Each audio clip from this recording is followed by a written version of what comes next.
To get started here, my name is Brian. I work at the University of Arizona, along with Alex, who's also with us in the chat, and we support Adobe Creative Cloud here at the University of Arizona. I'm also joined by Samantha Kirby from Digital Learning, and she's going to be in the chat helping us out as well. But this should be really fun. We're going to go ahead and get started here. Does the game plan sound okay, though? Talk about what it is, share some kind of getting started ideas and things you need to think about, and then we walk through. All right, perfect. Go ahead and share my screen here. Awesome. Okay, dope. So this workshop is going to revolve around Premiere Pro. So Premiere Pro is Adobe's flagship video editing software. It does all kinds of things for you and is super deep. You can do everything from editing video to making your audio sound great inside of it. And then you can do things like color correction and really kind of work your video to be exactly what you want. This is something that is used for everything from 30-second shorts to 2-hour-plus long films and documentaries. This is the real deal. One of the cool things about Premiere Pro that I think makes it such a great video editor is how well it works with other Adobe applications. I don't know if they call this anymore, but they used to call it dynamic linking. So you can open up a Premiere Pro project and drop in things like Photoshop documents and Illustrator documents right into it, and they behave like footage that you can use. So if you're creating custom titles, you can edit those titles inside of these different applications and they work well together. It's one of the great things about Adobe Creative Cloud is kind of a system, is that all of these things kind of play nicely. One of my favorite things about it is that I can take After Effects compositions, which we have a workshop on in a couple weeks for, and we can bring those in as footage as well. Because After Effects compositions are pretty heavy as far as processing goes, I can have kind of previews of those as I'm working and then render everything out at the end, which from a workflow and time-saving perspective is huge. Maybe not something we'll get into today, but the idea is that you are dealing with you're dealing with a lot of engine under the hood, but the good news is like it's not too hard to drive, and we'll get into that. The other kind of beautiful thing is that if you're familiar with Premiere Rush, you can take projects from Premiere Rush and import them right into Premiere Pro. So if you start on Rush or you're editing on your phone and that's all you have, but you really want to move into Premiere, you can start that edit where you are and then import it into Premiere Pro to get more out of the software there. It does all sorts of really cool stuff. We're gonna, like I said, we're gonna lean on the basics, but the idea is that we are dealing with a pretty powerful program that's really cool, and I think that it doesn't take a lot of time to. It definitely takes time to kind of master and get good at, but it doesn't take a lot of time to get in and get started, if that makes sense. So hopefully, by the time we're done today, you will feel that you have a feel of where to go with this application. All right, so let's go ahead and minimize this, and then we'll go ahead and get started. All right, so I want to thank you all for taking the time to come to this workshop. I know that you carved out time out of your day to be here. We really appreciate it. We hope that it's beneficial, and we hope that this is the beginnings of a conversation.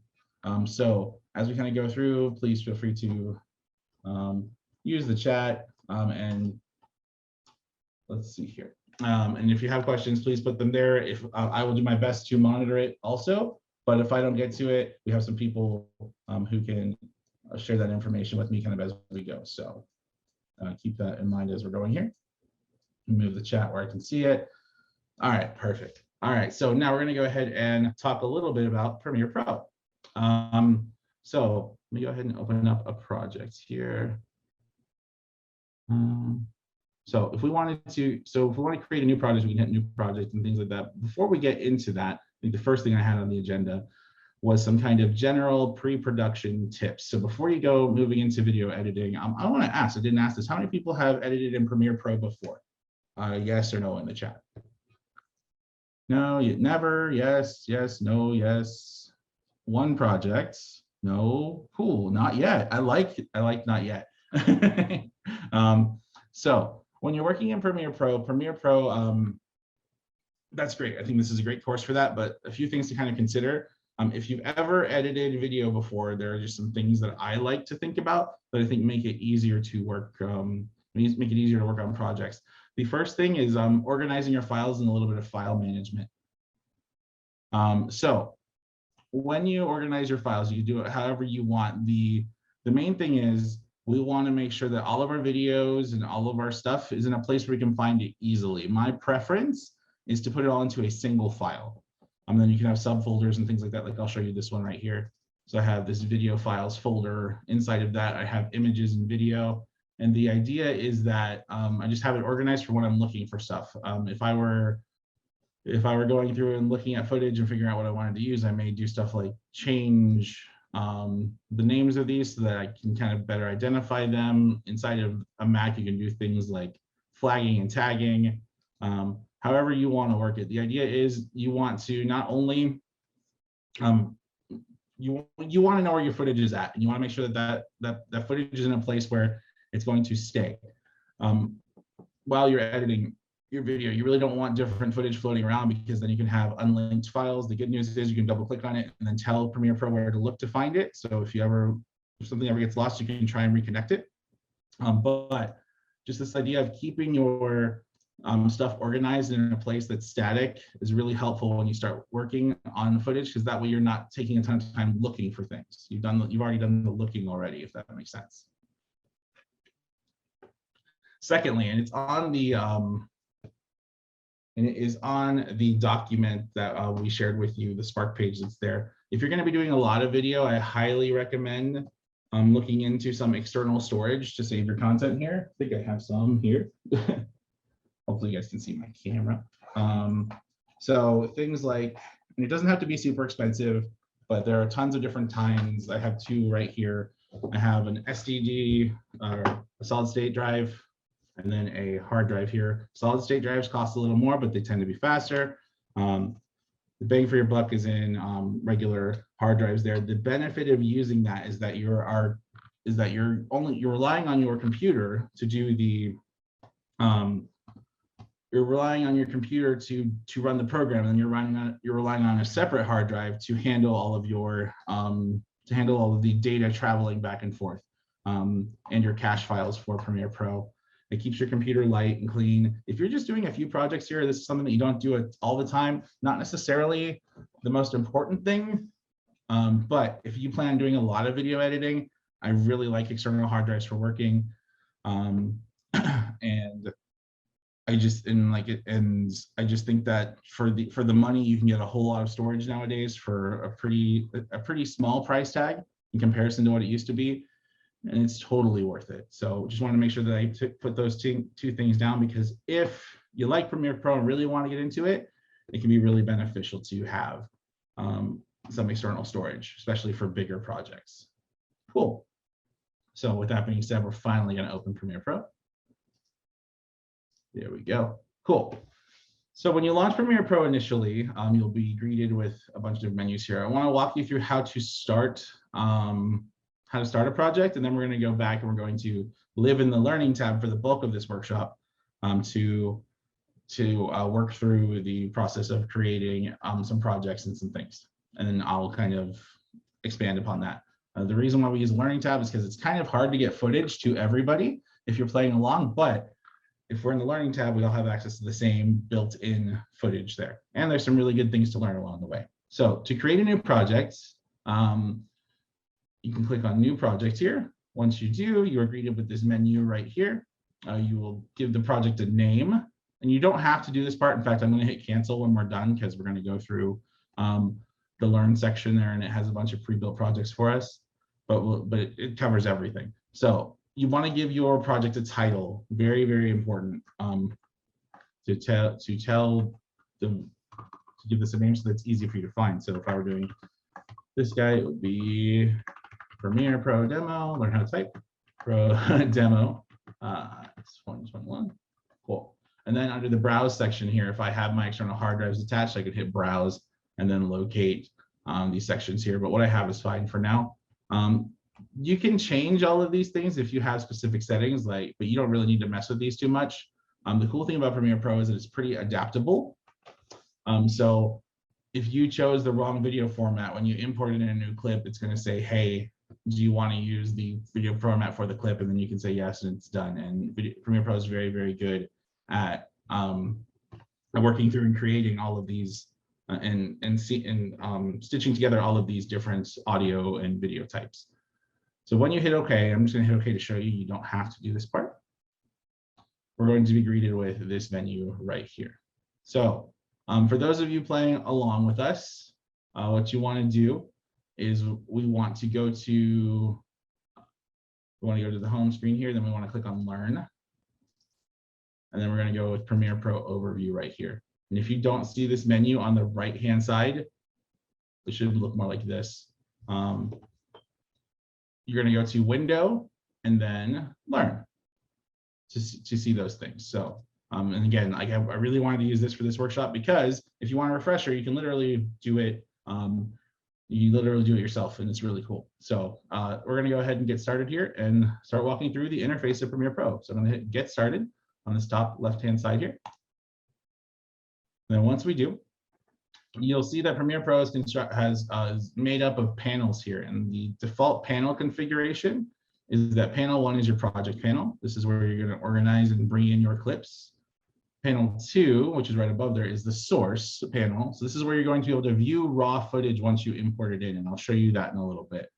Panel 3 is the program panel. So this is the program or show that you're creating here.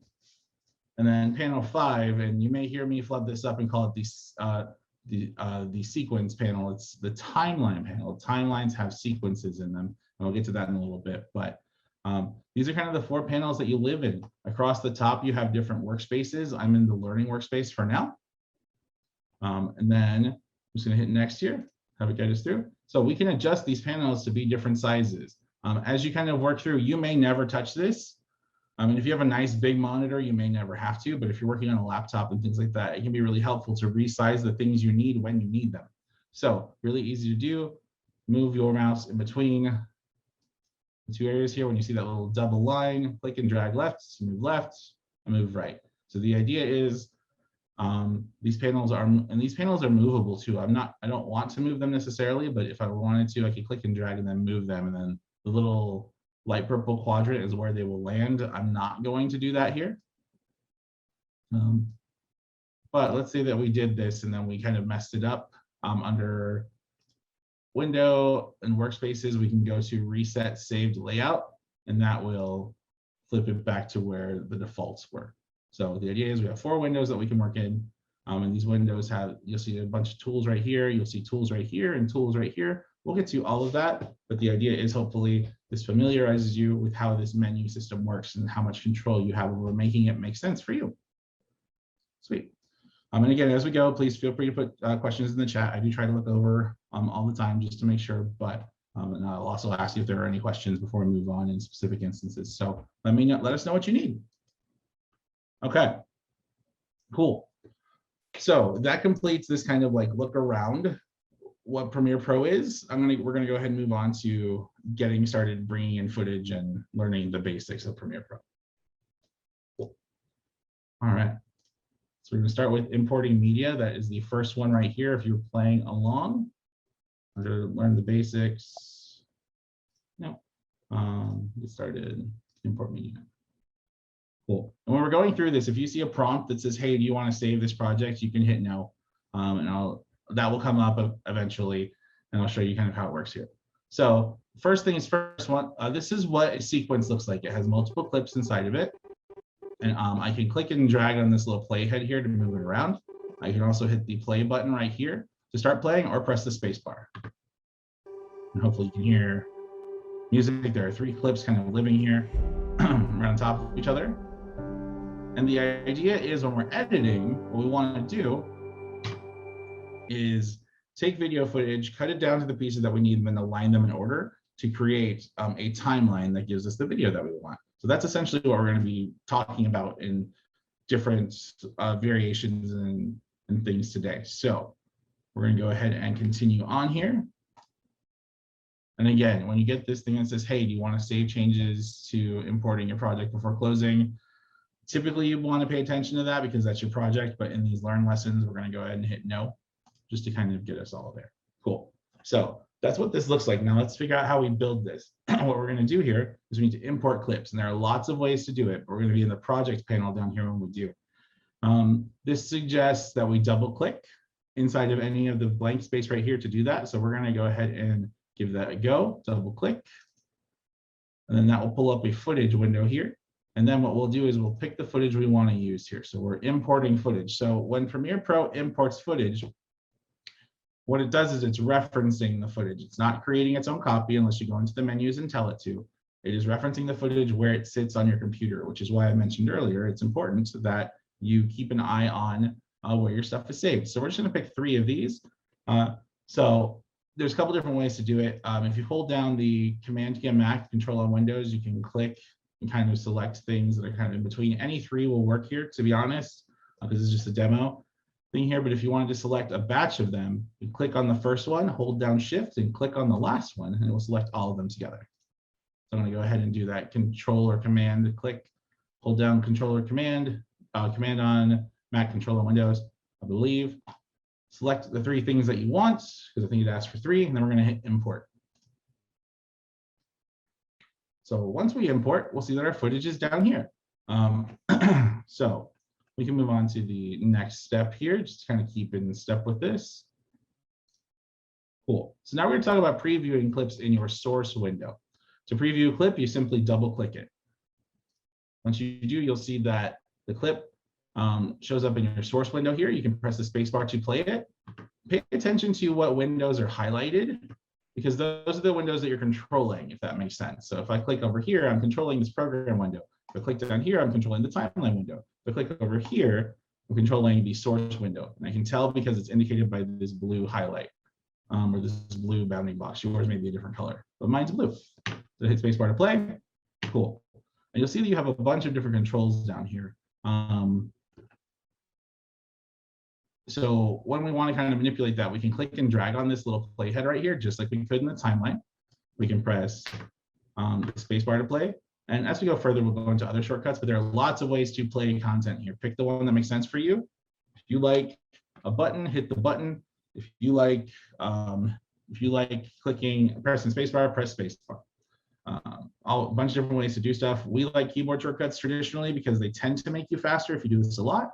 But that's the idea here. And again, we haven't brought anything into the timeline yet. We're simply previewing our footage. So you can double click on another piece, press spacebar, and then you can play through that. Double click on this one, press spacebar, play through that. Cool. Making sense so far, I hope. Again, if we have questions, please let us know. We will do our best to assist in the moment. Awesome. So, sweet. So we have successfully imported a clip. So now we're going to go ahead and talk about preparing your clips for editing. And there's a lot that goes into, there's some pretty cool stuff to learn here.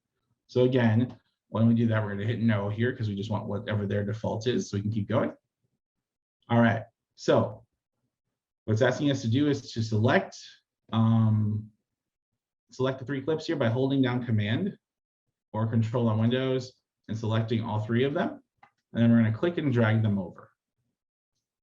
And then we'll add these clips to our timeline. So now our clips are added here. You can press the spacebar to play through in your timeline panel, and it will show up in your program panel over here. So we've just created an edit. Cool. So this is one way to work this. We'll go over. Actually, we'll talk a little bit about it right now. So if I wanted to, I'm going to go ahead and I could also double click this clip 2 right here. So yes, clip 2, they all have the same names. And I could click and drag from here as well to kind of bring it in. So a few different ways to do it. And we can also trim the clips, but we'll get into that a little later. Cool. Does this make sense so far? We pick from the source panel or from the project panel, and we can drag it over to the timeline to create a timeline. And then if you've hovered over and you're playing with it already, you can do things like trim it and things like that. And we'll get more into that in a moment.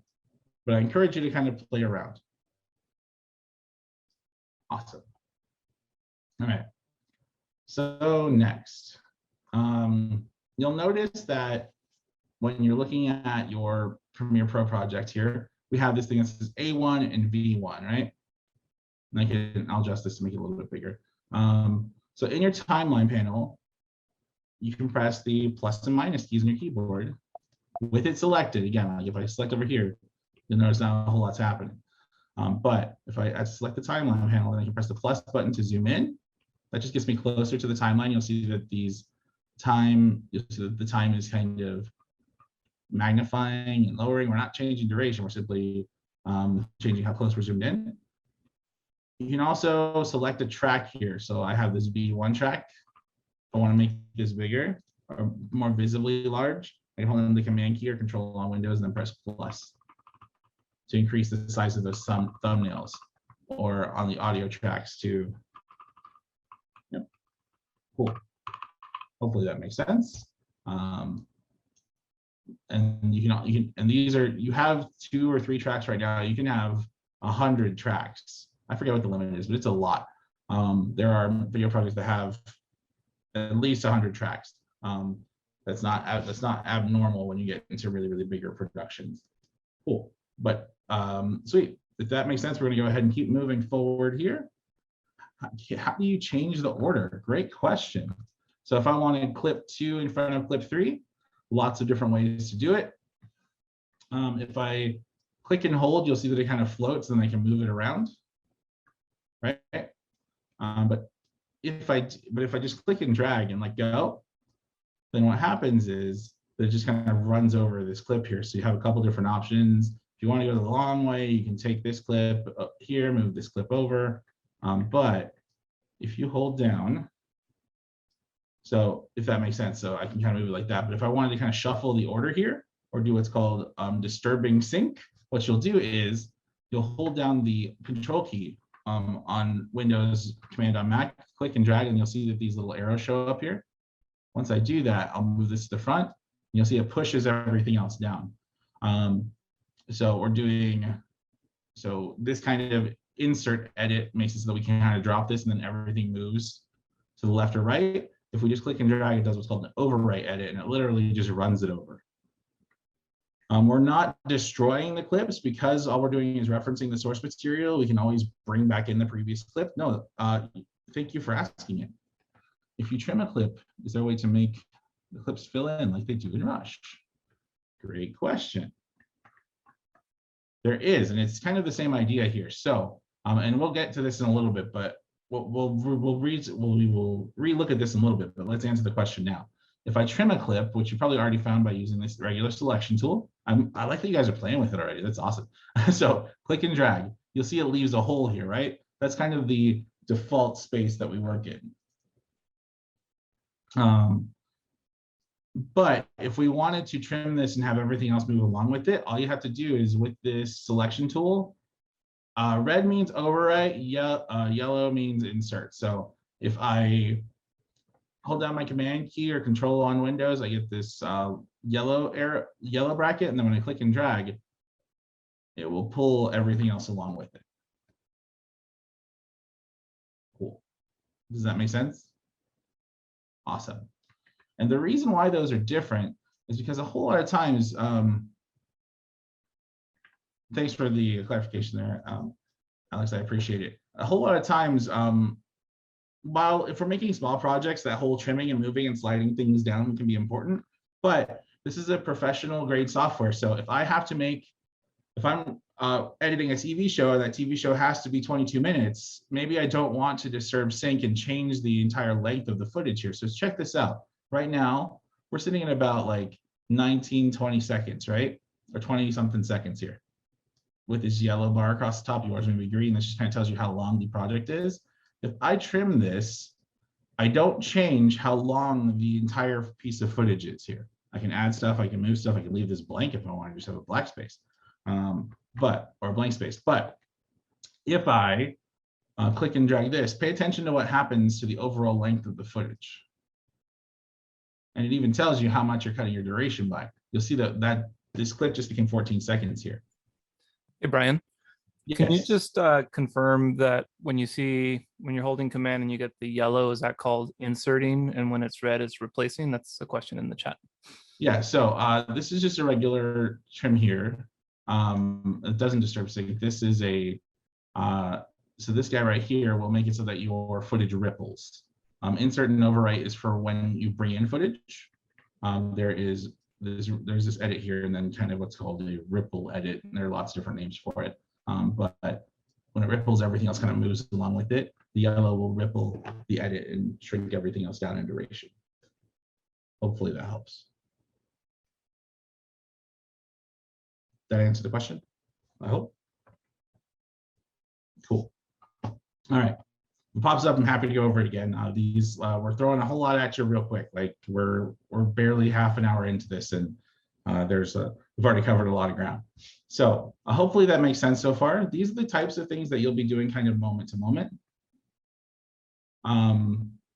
As you kind of work through here, this is a great place to refresh and recharge kind of that thought process. But the other thing I want you guys to notice here is that in our clip section, in our project panel, you'll notice that there are 3 clips, and then there's this one guy right here. It's called a sequence. Sequences have this little playhead icon right here. You can look at yours to see a little closer. But whenever you create a new timeline, whenever you add something new to the timeline panel or you start a new sequence, it lives in the timeline panel and then it shows up as part of your project right here. You can have one project with multiple sequences. Like let's say that you had a project and you needed let's say we're doing something for social media, right? And I need a 10-second version of it for Instagram stories. I need a 30-second version of it for Twitter. I need a 15-second version of it for TikTok or whatever it was. You can have multiple sequences here to do that. We'll talk about duplicating and potential things like that in a little bit. Cool. But the main thing is sequences show up right along with the rest of your stuff. And there are a few different views here as well. Cool. All righty. So I believe we just went into preparing. So let's talk about editing your clips. And then again, if it asks you, say you don't need to save it because it has it for you. We're just gonna hit no. That opens up the sequence here. So again, we want to kind of press spacebar to play the sequence and see what it does. You kind of done that already. You can click and drag to do what's called scrubbing through your timeline. And that just makes you able to review it faster, which is nice. But basically the idea is in this section, we kind of talked about it already. We have a bunch of different ways to kind of press play. One of my favorite ways, if you're interested in keyboard shortcuts, in our document at the very bottom, there's a list of common keyboard shortcuts. You can customize your keyboard shortcuts to the nth degree as well, which is awesome. But if you look at your keyboard, if you're on a standard kind of QWERTY keyboard, if you look at your J, K, and L keys, K is pause, L will play forward, and J will play backwards. So you don't have to do that, but it's something that if you do a lot of video editing is super helpful because your mouse doesn't have to move, and traditionally when your mouse doesn't move, you move faster. So the cool thing about the J, K, and L keys is that if we were looking to, let's say that we have looked at this footage for forever. We've been staring at it for a while. We have it kind of down, and we just want to review and make sure that we don't see any problems. If you press L twice, it plays back twice as fast. 3 times, it plays back 3 times as fast. 4 times, it plays back 4 times as fast. If you press J, it plays backwards. Single speed, double speed, triple speed, that type of stuff. Again, the pause button and moving the playhead is totally fine here. I'm just showing you why I share these buttons with you. The other thing that's great too is a whole lot of times if you're doing something kind of if you're getting into like the nitty gritty of an edit, you want to see stuff frame by frame. A great way to do that is to hold down the K key and then press L once, and you'll see that it advances forward 1 frame at a time with that K key held. And if you want to go backwards, you keep the K key held and you press J.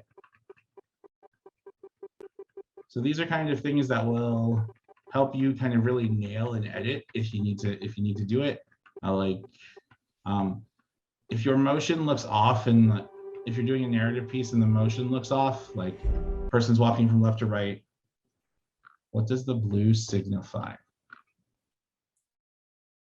The blue playhead here? Is that what you're asking about?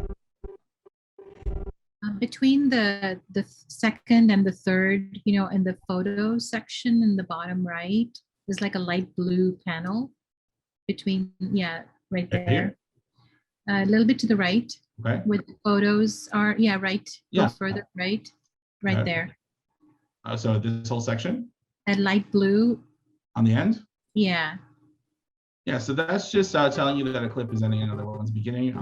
Those kind of can get kind of funky there, just depending on how it's set up. But yeah, that's just telling you that this is the end of that clip and the beginning of another one.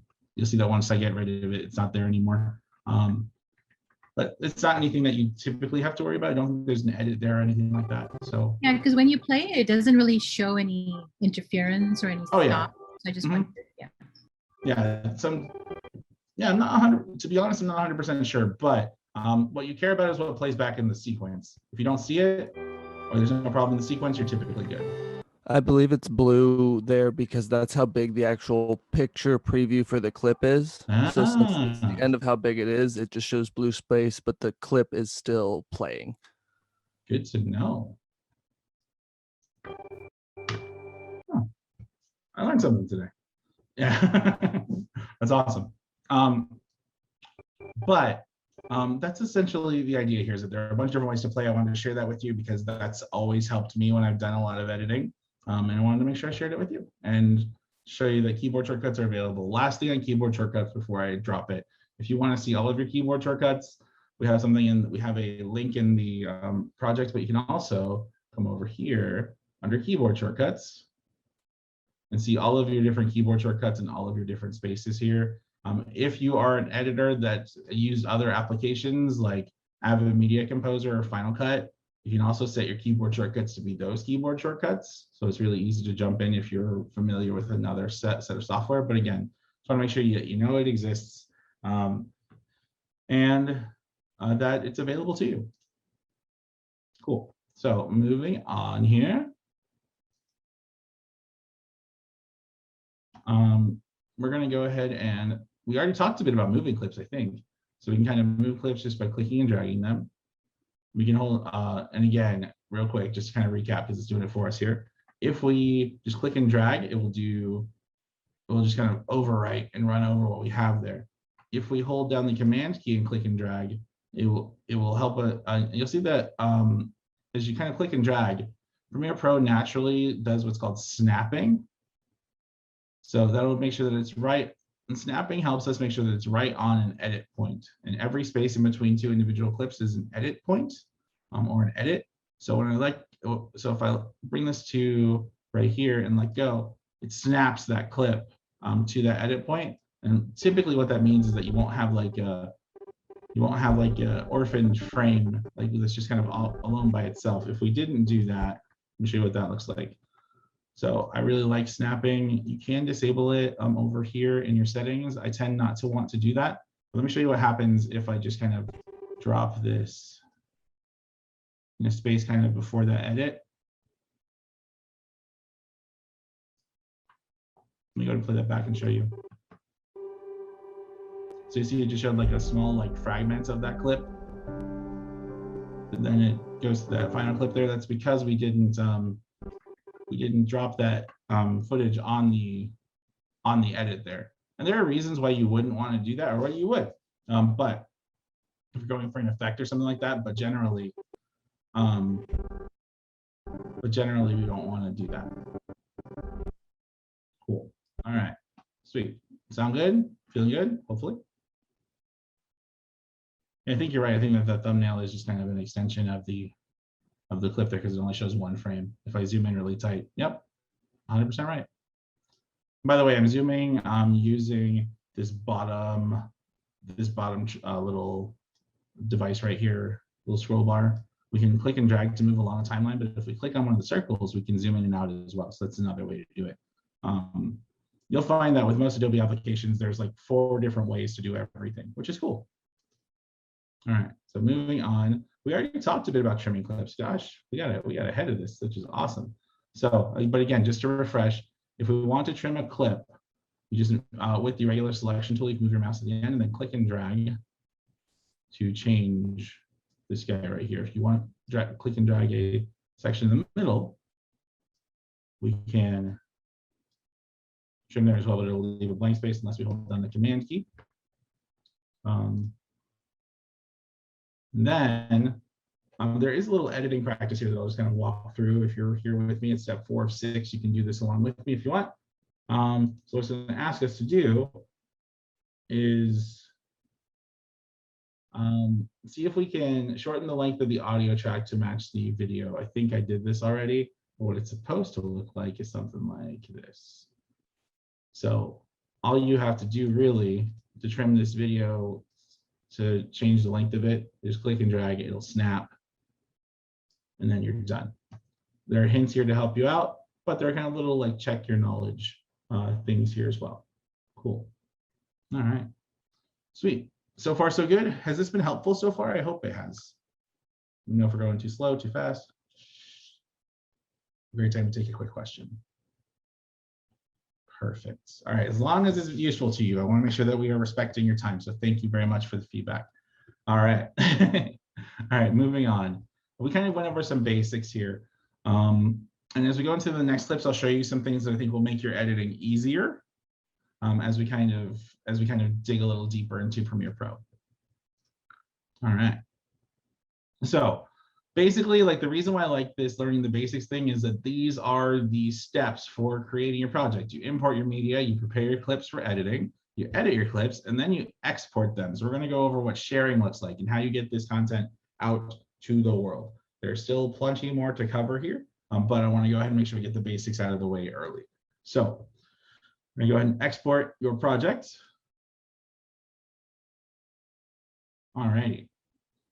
So again, when we get this thing that says, do we want to make changes? Do we want to save the changes? We don't, because if you want to go back to that to refresh, you have it. So we're going to hit no here. And then what we're going to do, there are lots of different ways to export content out. We're going to go ahead and go through the one that this suggests, and I'll show you a couple more. So on the timeline, you want to make sure the timeline panel is selected. That's going to select your sequence here. The sequence feeds your program panel. And this program is what we're looking to export out, right? So this will export this out as a video that anybody can watch on a modern device. So what we'll do here is we can hold down the command key and press M, or Control on Windows and M. And then what that will do is we'll bring up our sequence settings here. There are lots of things that you can mess with here. There are lots of different reasons to change all of these things to match different settings based off what you're doing, but generally, if you are done with the video and you want to get it to a destination, typically we don't need to mess with too much of this. What we'll want to do though, and I love the fact that it brings this up, is that under format, we want to make sure that there are lots of different formats here, and yours will be different based off of what operating system you have. Windows has some different options than Mac and vice versa, but you will see things like H.264, which is the current internet standard. And that's what we're going to use for this. This basically is a compression. This is a compression kind of program that makes it that basically gives you decent quality in a moderately small file. So we're going to go with that. Under the preset here, we can match source, which will make it the exact same as what we brought in. We can also do medium bitrate. You'll see as you scroll down, there are even options for if you're going to, if you know where you're going, like if you know this is going to be posted on YouTube at 4K, you can click on that and then it will use the compression format that YouTube likes, so that you aren't wasting as much time waiting for it to process the video. But we're going to go ahead and go with the medium bitrate here just to do it. Really important. This blue file name here is super important. Even if we named our sequence when we started, when we output this, we want to know where our sequence is going to land so that we can view it. So if we click on this guy right here, it will pull up our Explorer or browser to find the footage that you want. Mine's really small here, so if I click this little white arrow here, I get access to my full Finder window. If you're on Windows, it would be your Explorer menu, I think is what it's called. Feel free to correct me in the chat as to what that's called specifically. But we want to go ahead and put this somewhere where we can find it. My desktop is messy, but I do know where my desktop is, so I'm going to put that there. I'm going to change this to demo. And that's just for me to know what it's called. But you call it whatever makes sense for you. We want to export video and audio. You don't need to mess with any of these other parameters here, but they are there for you should you want to. Then we're just going to hit export here. You might notice that there's Q and export. If we hit Q, it's going to open up a program called Media Encoder, because we can basically edit 4 or 5 videos at a time and then put them all in a queue and then have them all render at once, which is great if you do a ton of video, or if you need 4 different versions of the same thing. You can queue every export the way that you want it, and then Adobe Media Encoder will go through and edit and export all those out, which is why it's highlighted as kind of like the choice answer here. But we're going to go ahead and export because we just have one. Once we do, we'll wait for it to cook. And then it'll tell you that your video has been exported successfully. We can navigate to our desktop or wherever you decided to put it. There's our demo here. I can press this, I can play it back. Cool. And then there is our edited video. Cool. So that is the way to, that is, I don't want to call it the long way to share, but it is the, if you want all of the options, all of the ways, this is great. If you're looking for a quicker way to share here, on the top right-hand side of your menu here, you will find the quick export button. This is great if you just want to do literally a quick export, like you just, this is good, I want to share it. Hit the quick export button. It basically is a much smaller version of that full export menu. You still choose where it goes. You still give it a name by clicking on the blue line here to change it. And then you can choose a preset here to make it easy. It will basically try and pick what are the most common presets there for you. Hit export and it goes through the same process and you're done. So you have both of those ways to work, whichever one makes sense for you. And if you want to know where it is in the file system or in the panels up here, it's the full export menu. It's under File, Export, Media. That's why it's Command M. The M is for Media. And this creates a final version of your project that you can share out. And it doesn't get rid of the edit that you have here. As long as you don't delete the files that are associated with this, you'll still have this. So if you render out a finished product and you need to come back and make a change to it, you can come back here and make those changes and then re-export it out. Cool. Making sense so far? Any questions? Exporting is kind of a big thing. The bigger your projects are, the longer they take to export. And a lot of that, and basically, it has everything to do with every single piece of your computer. So what is how much processing power you have available, what your graphics card is like, how much RAM you have, all of that will dictate how long it takes to export something out. But basically, the simpler it is, the less time it takes to export out, the shorter it is, the less time it takes to export out, the more complex it is, and the more things you have going on. Expect longer render times. If you're working on a project and there's how do you make a file size smaller when rendering? Great question. When you go to the render menu, you can make file sizes smaller by adjusting settings. So when we go to our render menu here, if it pops up for me, where did you go? Let's try it again. Oh, I need to pick the sequence. That's why I didn't get it. Hopefully that's why I didn't get it. Export, media, perfect. You will change the format or the bit rate here. Know that you are changing things about how your file exports here. It is there is a trade-off between file size and quality of image, but you would basically pick a different codec, but a different export setting here. I tend to lean to H.264 is pretty efficient for what it is. Like I said before, I really like, if you know you're going to YouTube and that's where this is going to live primarily, or you know you're going to Facebook, you know where that's going to live primarily, I really like choosing these settings here. But you can also go in, and if you wanted to, you can adjust a lot of these levels as well. I tend not to recommend that when you get started, but adjusting these guys right here is great. If you have a really huge file and there's a lot of static images, you may want to look at adaptive bit rates, because that basically changes it based off of what's moving on screen. But that menu is typically where you would navigate that. Hopefully that answers that question of how we make the file size smaller when rendering. Cool. All righty. So Now that we're done with this part, I want to go ahead and we're going to continue on with this piece and kind of move into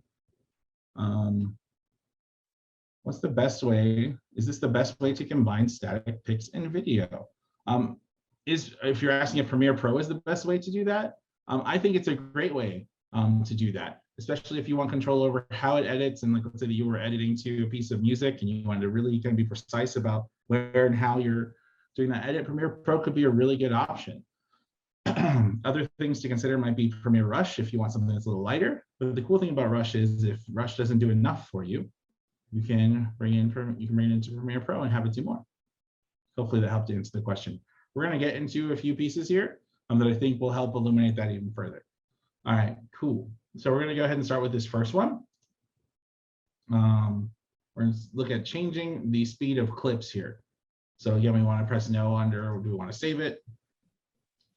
And then we want to press play to kind of see. So when we're talking about things like how do we improve audio quality, we're going to get there, I promise. That is, audio is super important to video. Absolutely.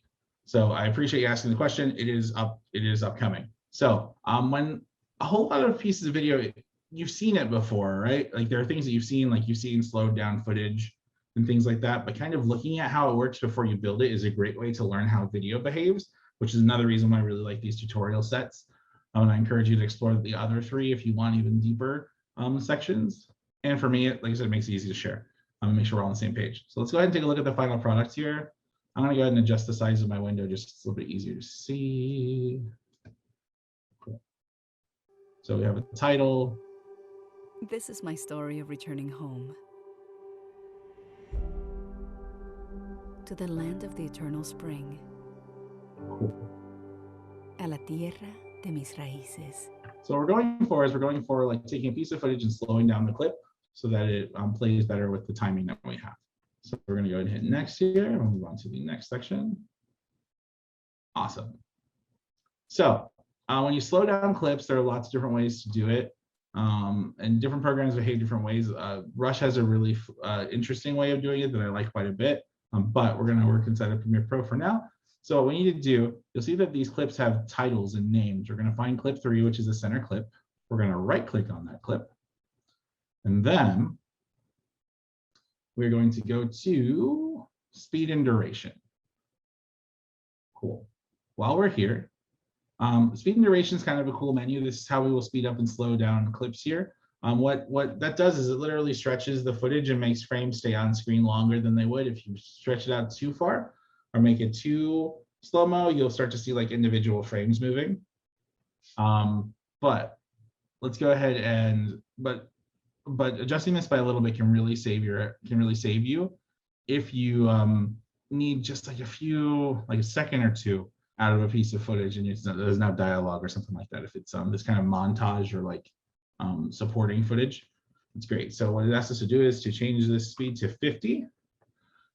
And then we talked about ripple edits before. What we want to do is we want to select ripple edit and to shift the trailing clips. The trailing clips or anything that comes after it. So what we want to do, we can leave this frame sampling and things like that alone.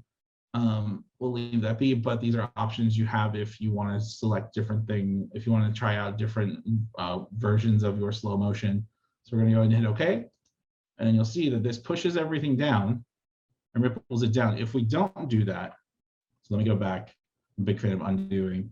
If we go to speed and duration here and we don't check this ripple edit, it's just going to run it over and kind of not change the duration of it. Oops, I didn't. And if you don't select a duration, it doesn't do anything either. Let's go ahead and change the duration to 50 or 50% speed, I should say. And then we'll hit OK. And you'll see that like this just got slower, but it didn't push anything else down. So what we want to do is speed duration 50 and then ripple. The other thing that's here is duration. So if you knew you wanted that slow motion to be 5 seconds, I could dial in this 5 seconds here. 5 seconds. So if I knew I needed to be exactly as long as needed to be, it will kind of calculate that for me as well. And that looks like this. You'll see that that's slow motion. Cool. Now we got what we need. Awesome. Does that make sense? You can also use this to speed up footage as well. So if you want something to play back fast, right click, speed duration, you can adjust this. And again, we're not making any permanent changes to this footage. You can always come back in and change that speed and duration later in the project. You got a question, how do we get to speed and duration? You right click on the clip, then go to speed and duration. Or secondary click if you're on Macs. If you're on a trackpad, like typically it's 2-finger touch, but whatever that secondary click is what you would use. Perfect. All right.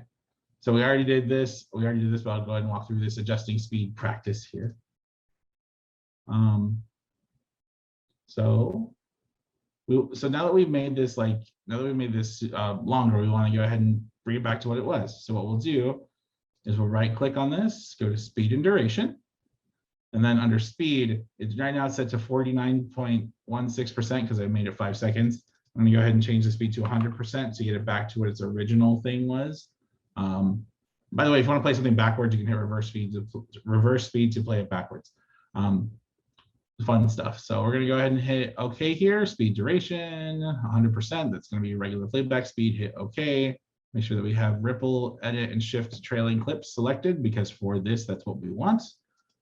Okay, and you'll see that we have adjusted this back down to its normal playback speed. Cool. Making sense? So far, so good. Hope so. All right. Cool. So we're probably not going to be able to get through all of this stuff in this section here, but I do want to talk a bit about, do want to talk at least about these three. So that's going to be our goal, is to get to this fourth one, I think, in the next 15 to 20 minutes.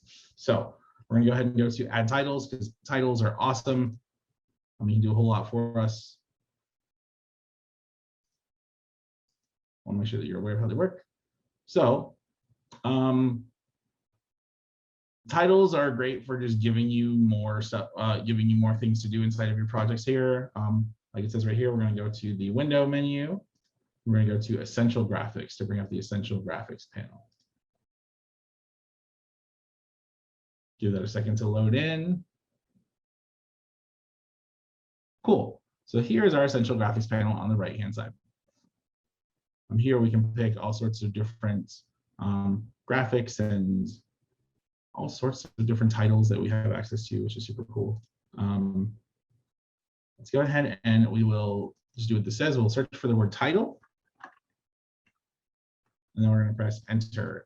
You go to the search field under the browse section of the essential graphics where it has a little magnifying glass. We're going to type in title. Cool. Then we'll locate a title here. And we're just going to go with the, you can go with anything. I'm going to go ahead and just go with this basic default title. And then what we're going to do is we're going to hold down the command key and click and drag it so it pushes, so the concern is kind of the title for our piece of footage here. So hold down the command key on Mac, Control on Windows. And then if you keep that held down, you'll know that you have it held down when you see those little double arrows there. Move it to the front, it pushes everything over, and now we have a title. Cool. So from there, we're going to go ahead and press the space bar to kind of play it back. There's our title. Not much happening. Cool. To edit this title, it's pretty easy. You can just double click, make sure that you have the sequence selected, then select the clip, then double click on the title, the words there, then you can type in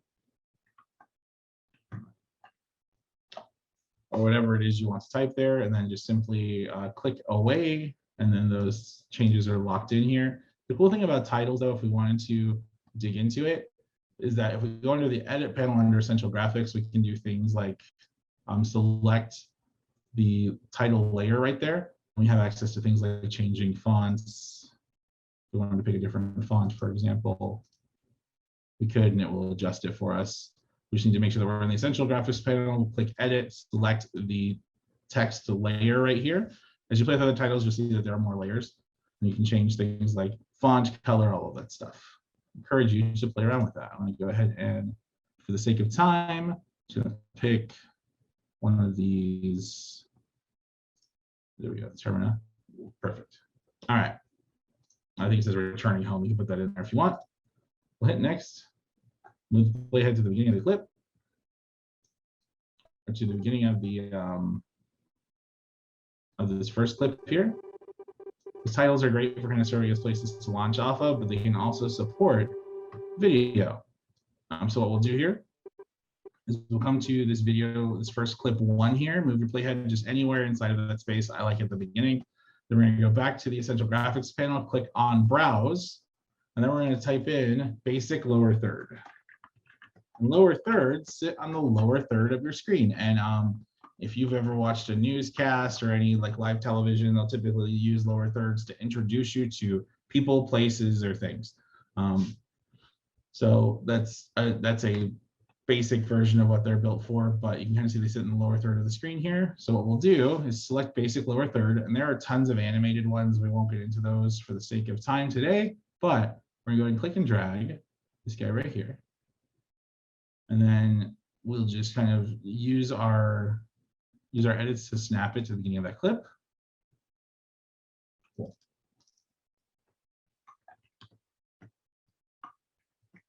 And you can type in the link Atitlan if you want to, and type in Guatemala underneath it, but just for the sake of this is a subtitle. And you've probably seen these before, but main idea, secondary idea, so name, role, however you want to kind of play it, that's there for you. And then the way that it plays back. That I put way too many spaces in that, but you'll see it kind of sat over this other footage here. So if I zoom in a little bit, you don't have to zoom in here. You can just use the edit points. If I want to trim this so it lines up just at the end there, again, just click and hold, and then I can trim it and then snap it so it's just as long as the clip. You can also make it shorter. That tends to be how lower thirds work. Usually lower thirds don't hang out the entire time somebody's talking or the entire time you're looking at something. But that's kind of how we get going with those lower thirds. Any questions on that? Cool. We'll get into how to make these fancier when we talk about applying transitions next. Cool. So now, oh, thank you so much for hanging out, Anu. I appreciate it. Have a good afternoon. So what we'll do is we're going to go ahead and talk about adding transitions to clips. So if I move on to the next section there, I think it was called, let me go back because I didn't outline that specifically. Yeah. All right. So what we want to do, make sure that we're under the creative and stylistic edits. Nope. Then we want to go to adding transitions to clips, which is the third option. All right, cool. So to add transitions, we want to bring up the effects panel. So it's going to be under window and effects. Cool. This is our effects panel down here, and where our project panel is. This is typically where it lives.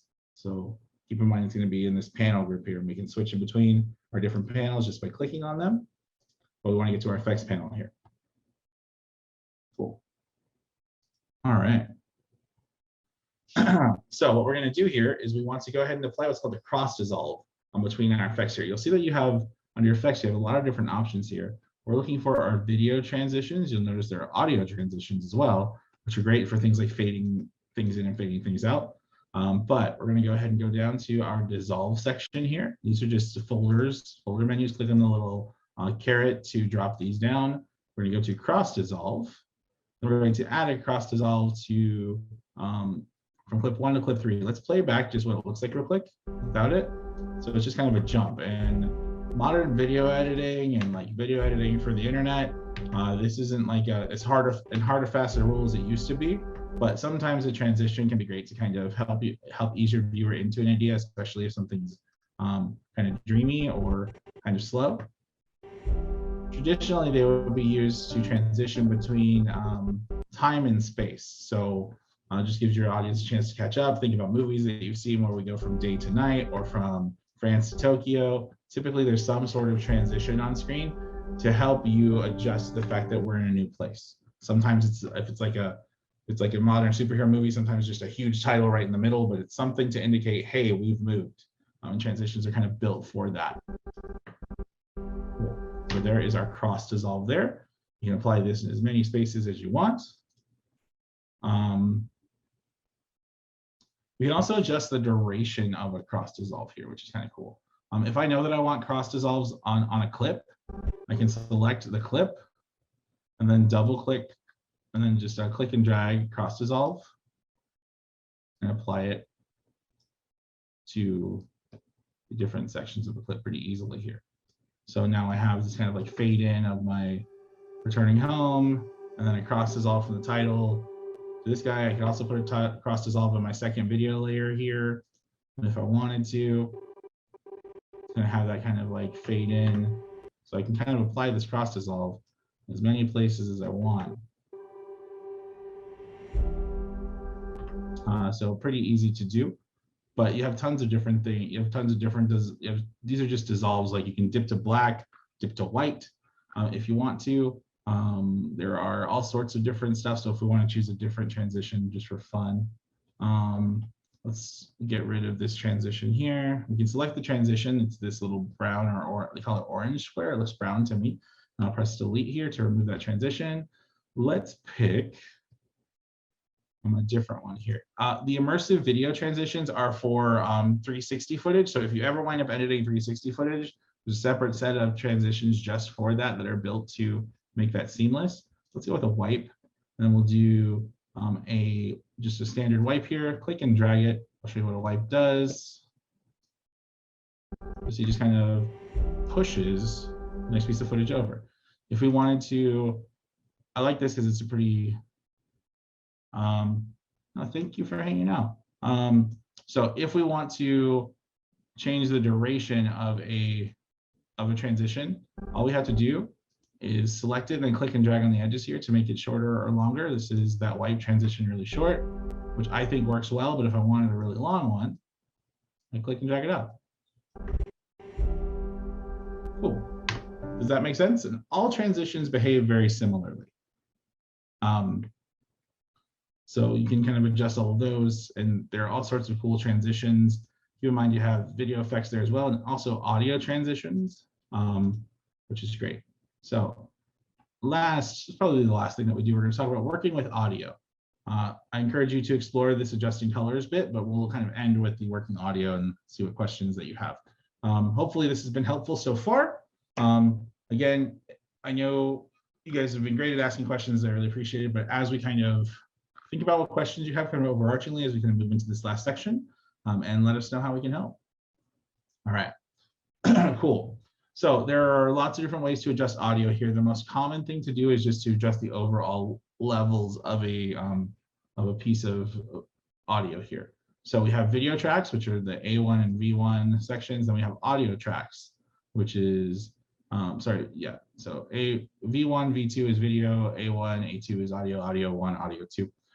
So what we're going to do is we're going to drop the volume of this track by 6 decibels. So if we move our mouse over this white line that's right here, we can click and drag this down to where it says -6 or close to it. Cool. You may have noticed there's an audio meter here that plays as we're kind of working. This is my story of returning And if I raise the audio here, home. you'll see that it impacts this whole audio meter here. They said -6, I think is what they wanted. Cool. So that's going to be the most common way to do it. If you have video and audio. By the way, like when you want to bring in audio, it's as simple as clicking and dragging into your timeline here. You can also bring it into your source panel, and then you can preview it there as well. Cool. So we're going to do here, it talks about crossfades now. So we're going to go ahead and apply a crossfade to this music here so that it fades out. Right, because right now it just kind of hangs out here. So, and they kind of end together. And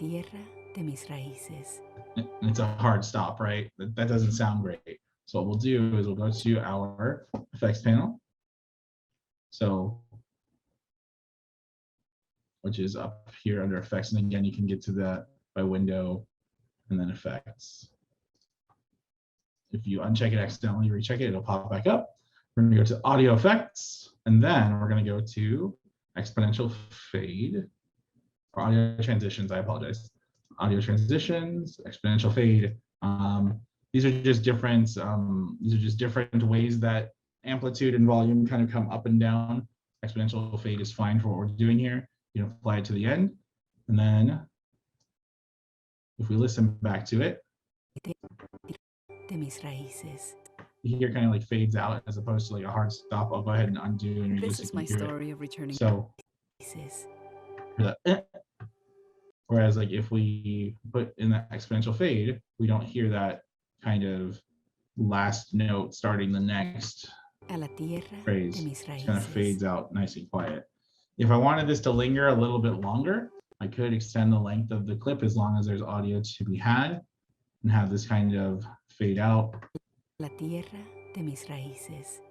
If I were doing that though, I would probably want to go to my video transitions and add a dissolve to kind of match so that this fades out as the music fades out, so that I have a visual and an audio cue. A la tierra de mis raíces. And that to me feels way better than the previous thing. So consider like pairing these transitions together to make them make sense for what you're doing. Cool. All right. Cool. So we have about 15 minutes left here. Those are kind of the basic things. I would love to show you one more thing about audio that I think can be super helpful. So does that sound okay? Show you a menu that kind of sits here that makes it easy to get some really quick edits done to your audio. So what we'll do is we will go to the window menu, and we'll go to, actually, we will leave this learn menu here, and across the top, we're going to find audio. And this brings us to our essential audio panel, which is on the right-hand side. We can assign roles to different pieces of footage to get different options for editing it. So I know that I can mute, and the S stands for solo, which means that that's the only one that shows up or that plays back. But if I listen back to this one, I'm gonna go ahead and mute the bottom one. This is our music, right? So I can now unmute this, the mute button right there. I'm gonna go ahead and identify this as music. And then I'm gonna go ahead and click on this bottom one, which I believe is dialogue. Eternal spring. I'm gonna go ahead and mark that as dialogue there. And then once I do, I'm gonna go ahead and mute this so you can kind of hear it. I have lots of different options for things I can do to fix audio. So if I had some, and this audio is very clean, but if I had some things I wanted to adjust, like if I wanted to adjust the EQ of it, or I wanted to, there's a repair section for lowering the noise in a room. So if you're recording in a room and you hear a little bit of noise, you can go into this repair menu with your dialogue selected here, and then reduce noise or reduce rumble. There's also a dehummer for 60 cycle and 50 cycle hum, which is great. So like that kind of like low and constant electrical that you may hear in a room. This is a great way to get rid of that. Typically when you're recording, you want to make sure that you're recording in a relatively clean audio space, but that's not always possible. When it is, do it, but when it's not, you have all these options here to help you out. For her though, I think what I want to do is I want to go ahead and increase her level just a little bit to make her a little bit louder. And then This is my story of returning home. just as we said, a little bit higher in the mix. And then the other cool thing that we can do here, because we've labeled these, we can go to the music that's right here. This is my story of returning And this sounds home. pretty good. But if you have music that you wanted to kind of dip as somebody was talking, you can do something called ducking. That requires that you set up the different audio types first. So set this up as dialogue, which it is. Set this up as music, which it is. And then we can go to this, on the music section, we can click on ducking. And then we can choose what we want to duck against. And then what ducking will do for us is that once we decide, yes, we wanted to duck against our dialogue here, then we can select that and then hit generate keyframes. And what that will do is it will adjust the volume levels for us. And you'll see like these little dots show up. Those little dots are called keyframes. So let's go ahead and take a look at what that looks like. And hit generate keyframes. And then you'll see that we have these little peaks and valleys in our, they're kind of assigned here. So it's going to lower the volume when somebody starts talking. It's going to raise it when they don't. So let's listen back to what that sounds like. This is my story of returning home. And you hear that audio To the kind land of of the eternal spring. dip out, come back, dip out. A la tierra de mis raíces. So we can do that to kind of have a Premiere Pro automate for us what that volume sounds like. For this music, I really like having a kind of constant volume. But if you had something that was a more higher energy and somebody was talking or they were talking for longer periods of time, I really like ducking. We can also adjust the sensitivity and how much it ducks. So if I wanted to duck less, I could do that. And then I always then have to regenerate the keyframes, but you'll see that those keyframes regenerate. And it's more of a subtle kind of drop in volume. But yeah, I want to make sure that we kind of ended on that note, because here's where we kind of start getting into like a lot of what Premiere Pro can do with this central audio panel. It's one of my favorite things about it. Audio is such an important part of creating video that I wanted to make sure that we touched on that. But we have about 11 minutes left. Thank you so much for hanging out with us. That kind of ends the workshop proper, I suppose. But what questions do you have?